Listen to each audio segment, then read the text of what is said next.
Hi friends, ఈరోజు మనం దద్దోజనం తయారు చేస్తున్నాం. ఎలా చేయాలో చూసేద్దాం. ఆల్రెడీ ఫస్ట్ తాలింపు పెట్టుకోవాలి.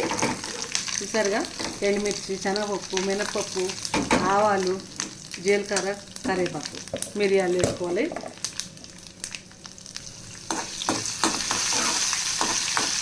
నాలుగైదు మిరియాలు. ఇప్పుడు మనము క్వాంటిటీని బట్టి వేసుకోవాలి. మిరియాలు ఒక పావు కిలో రైస్ అయితే ఒక 5-6 మిరియాలు వేసుకుని మంచిగా ఫ్రై చేసుకుందాం. మనం దద్దోజనానికి పాలు 2 సార్లు కాసి ఇట్లా గట్టిగా తోడేసుకుంటే ఇంత గట్టిగా వస్తుంది. జున్నులాగా ఇలా ఉండాలి. దద్దోజనానికి సూపర్ ఉంటుంది. ఇది పెరుగు మనం గట్టిగా ఉండటం వల్ల ఇలా వస్తుంది అనమాట. గట్టిగా వేసుకున్నాం. ఇప్పుడు మనం పల్లీలు వేసుకుందాం. ఇప్పుడు బాగా మిక్స్ చేసుకుందాం.